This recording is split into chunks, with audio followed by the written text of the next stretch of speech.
What up, everybody? Welcome to Baz on Blades. My name is Baz. We're going to talk about some blades. Today's blade, zero tolerance, baby. We're going to talk about the zero tolerance 0620 CF. Now, this is the 0620 is one of two Emerson collaboration zero tolerance models alongside the 0630 that were recently discontinued by zero tolerance. So, if you want them, don't put it off anymore. You better grab them because they will soon sell out and the secondary market will be ridiculous. Now, these two models that are Emerson collaborations with zero tolerance, without being too controversial, if you look across the internet, generally what you see is this is the knife everybody always wanted Emerson knives to make. Beyond that, I will not say anything except this is an extremely high quality rendition of a now classic design language from Ernest Emerson. Ernest Emerson, we owe that guy a lot in the little niche known as the tactical knife world. If it wasn't for him, alongside companies like Benchmade and Spyderco, we would not have the tactical utility knives that we have now. I have always loved Ernest Emerson's design language. It is very ergonomic, and it is a very straightforward and very functional task-oriented cutlery. It is tactical cutlery. Emerson knives is just one of the things that you think when you think tactical cutlery. So a few years ago, we get this collaboration from Ernest Emerson and Zero Tolerance in these framelock folders. So you get the Emerson design and the Zero Tolerance sort of overbuilt precision build quality. And you had the two versions. You had the 620 in the Tanto, and it is a V ground Tanto, not in a chisel grind. And you had the 630 with this sort of upswept, large-bellied, modified clip point design. A lot like the Emerson CQC8. Now, the original 620 was in black G10, and the blade steel was in L-Max. This upgraded version does go to the carbon fiber front scale and CTS 204P for the blade steel. Other than that, it's the exact same thing as the normal 620, just a couple of upgraded materials. Same exact size, same exact profile, same exact backside, surface treatment, pocket clip, blah, blah, blah. So before we go any further, let's just set that down. You guys take a look at it while I go over some specs, these boring numbers. The blade length, 3 5/8 of an inch or 9.5 centimeters. Blade stock thickness is 155,000 or 3.95 millimeters. The blade width is 1.15 inches or 29.2 millimeters. The handle length, 4 7/8 of an inch or 12.5 centimeters. The handle thickness is 507 thousandths or 12.87 millimeters. The handle width, 1.44 inches or 36.8 millimeters. The closed width, and I included the wave feature on this. This is where I did the closed width at, is 1.64 inches or 41.9 millimeters. Overall length, about 8.5 inches, 21.5 centimeters. The stop pin diameter, 186 thousandths of an inch or 4.73 millimeters. The behind the edge thickness. I did not expect this knife to be as thick as it is behind the edge. And I took sample spots all along the primary and secondary bevel here, primary bevels. And behind the edge is between 25 and 30 thousandths of an inch. That's pretty thick, guys, and you can see we've got a pretty narrow edge bevel, so that edge bevel is going to be pretty steep. The people that like a more slicey blade may want to consider the 630, which is much thinner behind the edge, or they may just want to, if they sharpen themselves, they can just take this edge angle down a little bit, thin it out a little bit. And then the weight of this thing is 6.28 ounces or 178 grams.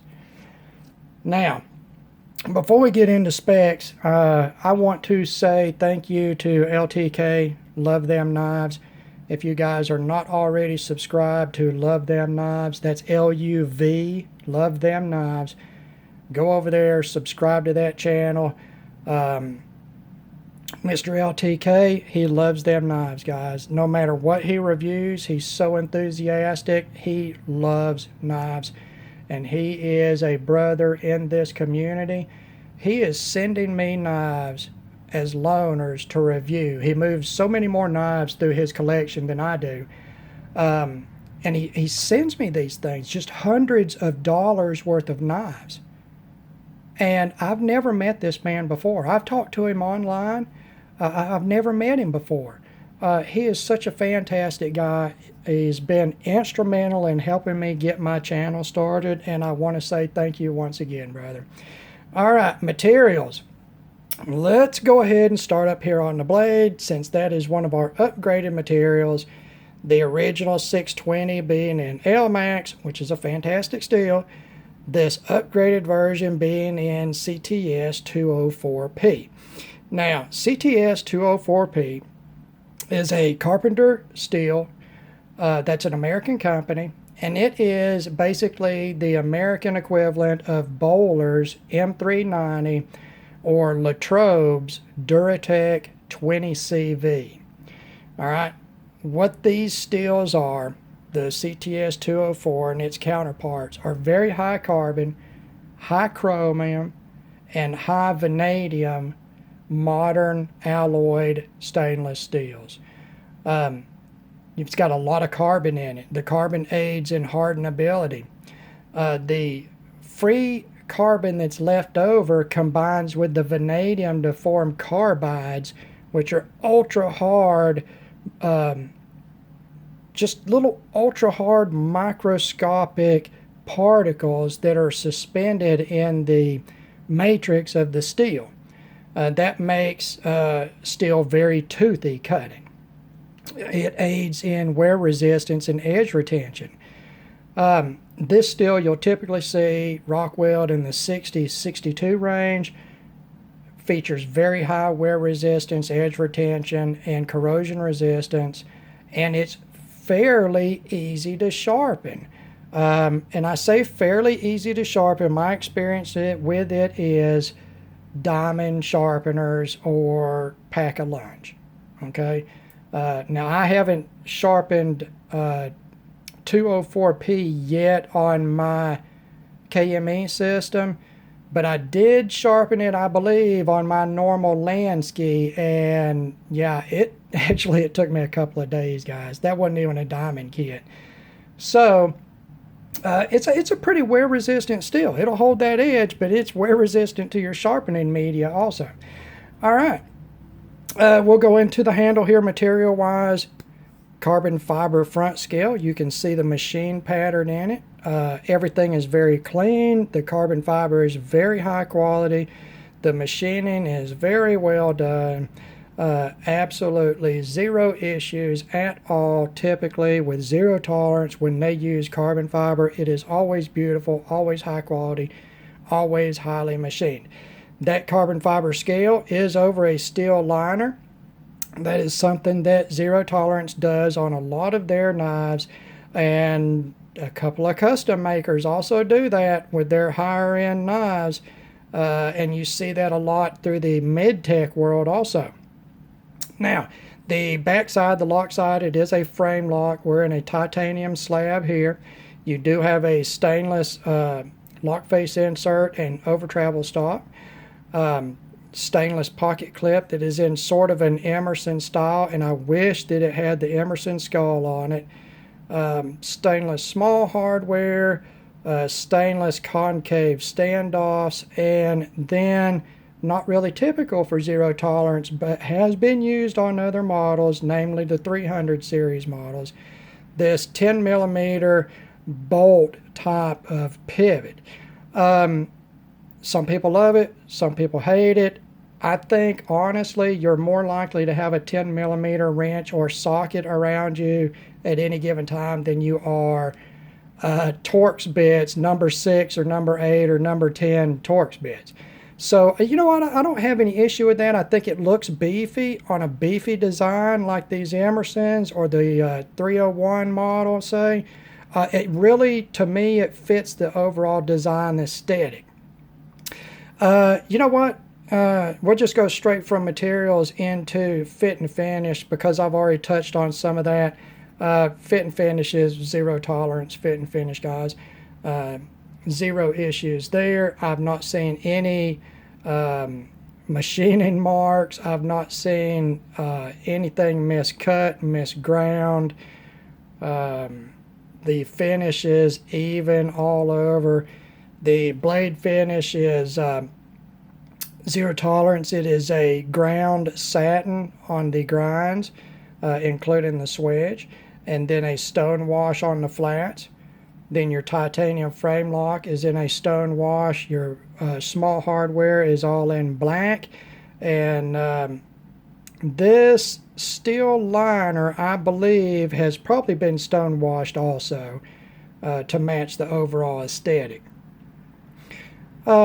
So fit and finish, guys, I mean, zero issues there. I didn't mention, but this pocket clip is reversible, left or right-handed, for tip-up carry only. But at least you lefties are taken care of here, except that it's a right-handed frame lock. Other than that, you're good to go. All right, let's see. What else do we have? Oh, we've got the ever-maligned thumb disc opening system. Well, everybody hates a thumb disc if you believe the internet. I don't hate a thumb disc. You know what? I don't like it or dislike it any more than thumb studs or a spidey hole or anything. It takes a slight adjustment in technique to use thumb disc as an opening system. You're just going to shoot that knife blade out there like you're shooting marbles. Yes, it can interfere in cutting. If you're cutting through a material towards the back of the blade, I mean, you could have an issue there using the last inch of the blade here. But if you keep your cuts towards the forward section of the blade, that's no issue. One good thing is you can replace that disc with rim fire shell casing sections and titanium discs to dress it up. And I mean, I've seen them in Damascus and Mokutai and Damasteel and G10. And I mean, there's somebody out there making thumb discs out about just about any material. And like a lot of zero tolerances, the owners get them, they dress them up, they go in, start replacing small hardware screws and stuff with anodized titanium, standoffs with anodized titanium. If you can anodize yourself, you can do this frame lock side here. You can send it off and have the finished, an anode job done on it or whatever. Change your pocket clips, lanyards and beads, and zero tolerance. It's a fan favorite for modifying in that way. So, overall fit and finish as far as the blade goes, the grinds are good, the edge is good, the finish is good, the thumb disc is good if you like thumb discs. You've got the Emerson wave feature. It works very well, just like all wave features. It just takes a little, very little practice and technique, and I'm not going to get in front of the camera because the last count that I heard or saw on videos showing how to use a wave feature was about 4.5 million videos on YouTube, and I don't think me showing how it works is going to help anybody. It's very easy to do, and believe it or not, inside of this A Real Beast ZT box, there's paperwork that tells you how to use the wave feature. Believe it or not. All right, guys. On to action. Well, this knife is sort of a departure from a lot of what we see from zero tolerance in this, 2016, 2017 now sort of era. And these knives were introduced in 2015, I believe. But even then, they were different than a lot of what zero tolerance was doing because these are not bearing pivot knives. These knives, and I tried to, show it on camera earlier when I was setting this up. You might be able to see down in there. This is not on bearings. It is on phosphor bronze bushings. And it is very, very smooth, guys. No, it is not, total drop smooth like bearings, but it is very, very smooth. And there is a feeling, a substantial feeling to that pivot. It makes the knife feel very strong. It's arguable whether, a folded knife with bearings is stronger or not as strong or whatever, and I don't care because I don't misuse my folded knives. But this really, it feels like a very substantial knife. Part of that being, I believe, the phosphor bronze bushings on the pivot, and part of it being the weight of right at 6 1/3 ounces. That could be a little heavy for a lot of people. In this knife, it feels right. It just feels right. You pick it up and you don't think this knife is too heavy for what it is. You might think, oh, I don't like a knife this heavy, but you are not going to think this knife is too heavy for what it is. Could it be lighter? Well, sure. And we're going to touch base on something that I do not like that zero tolerance does. Oh, my goodness, hit my camera. Sorry, guys. And that is on this show side scale, they're using that steel liner. I honestly, guys, I can't stand that. My favorite zero tolerance is the 0452 CF, and it just has a carbon fiber scale, no steel liner under it. It is on a bearing pivot. Zero tolerance and other companies have shown that carbon fiber in G10 are plenty strong enough. They have a very high degree of rigidity. They are machinable. In my opinion, you do not need that steel liner under there. I think it's sort of ugly. Does it affect the functionality of the knife? Does it make the knife worthless? Does it make the knife less appealing? No, unless you just don't like the look of that liner. The knife is highly functional. It's a very strong feeling build overall. That's just a sort of aesthetic thing. It's a personal thing. But that steel liner could come out of there and make it a little lighter. Could they come in and machine the inside of this tie frame lock? Yeah, they could. It is not machined. It is not pocketed out in any way, guys. You could remove a little bit of weight there. But I want to show you right now. All right, that is your balance point, and I'm sort of, rocking it back and forth, and you can see that's actually the balance point of that knife.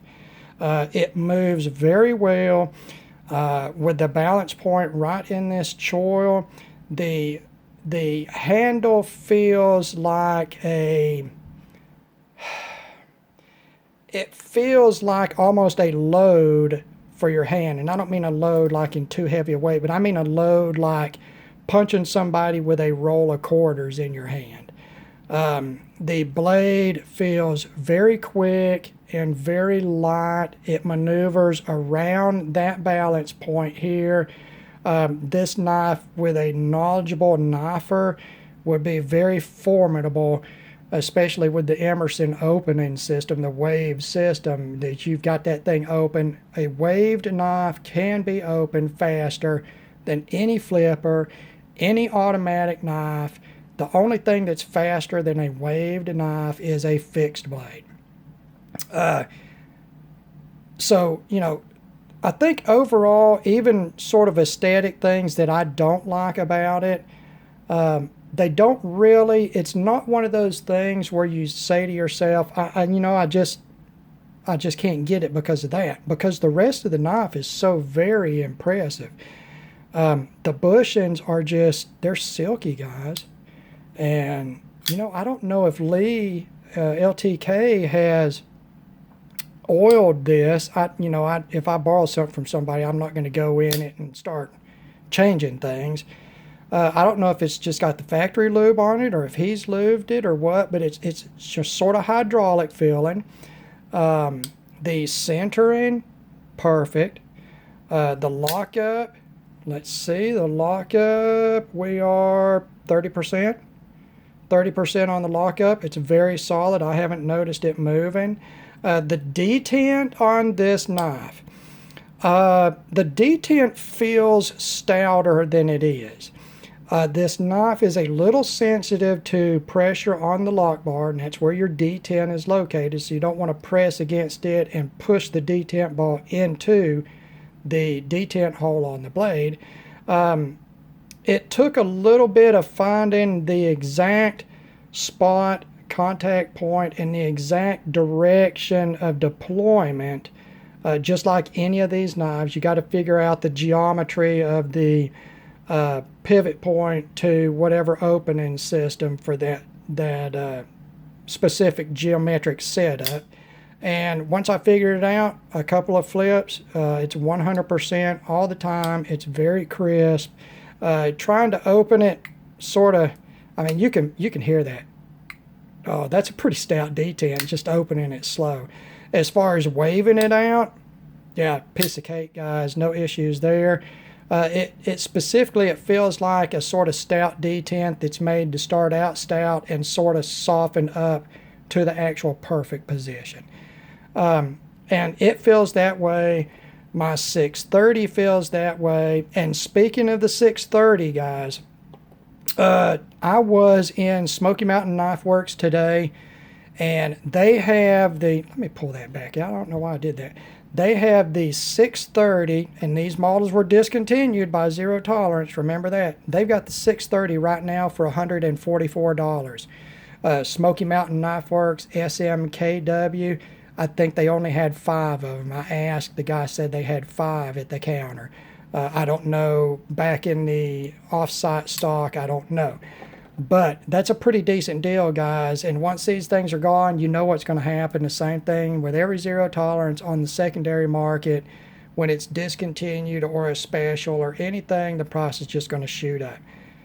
They did not have any 620s left, neither version. They only had the 630 and that sort of CQC 8 blade style. $144.99, guys. So get them while you can. So the overall character of this knife, and all joking aside, we're going to pull the box back out here. It feels like a real beast. I'm not going to lie to you guys. It is a fabulous, stout feeling knife. The ergos on the handle are fantastic in a forward grip. They are fantastic in a reverse grip. I don't know why you would use it in as draw cut, but that's possible with no hot spots up here at the choil. You know what? It's a very stabby, very pointy Tanto profile. It does not have as steep a tip as a lot of Tantos you see. And then you've got this swedge up here at the top, which really doesn't narrow that stock down much. But you can see, let's get that to focus a little bit, maybe it'll focus a little bit. It's a pretty thin tip, so it's very stabby. Behind the edge is a little thick, and that's going to be sort of a steep edge profile on this thing, so I don't think it'll be a slicer per se. But you know what, guys, this Emerson collaborations, whether it's the 620 or the 630, either version of either one of them, both of them were available in G10 and carbon fiber and you know, whatever blade steels that Zero Tolerance was using at the time, 204p in this one. It's a high-end knife, guys. It is equal to any of the offerings out there from American or import companies. Titanium framelock folders, high-end materials, precision, modern machining, fit and finish. It's very seldom that you get a knife like this and have any issues with it. And the great thing with Zero Tolerance is their warranty, their customer service is fantastic. I have seen story after story after story of them going out of their way to make things right with customers. That is very much appreciated in this world. So, to close, guys, discontinued. Another great knife that's been discontinued. Please, if you have any interest in these, look around. Grab one if you can. They're sold out most places. Again, if you like the 630, then go ahead and get you a 630 at Smoky Mountain Knife Works, $144. I don't know, guys. I don't know. I think I've covered everything. I think I have. It's taken long enough. It's 27 minutes. All right, guys. Well, buy one of these. Just get it in case they never come back. It is, in my opinion, one of the best produced and best made Emerson designs available on the market at any price point. And it is a heavy duty knife that will serve you a lifetime and the next generation if well taken care of. All right, guys, same as always, thank you for taking the time to watch one of my videos. God bless all of you, and we will talk to you the next time.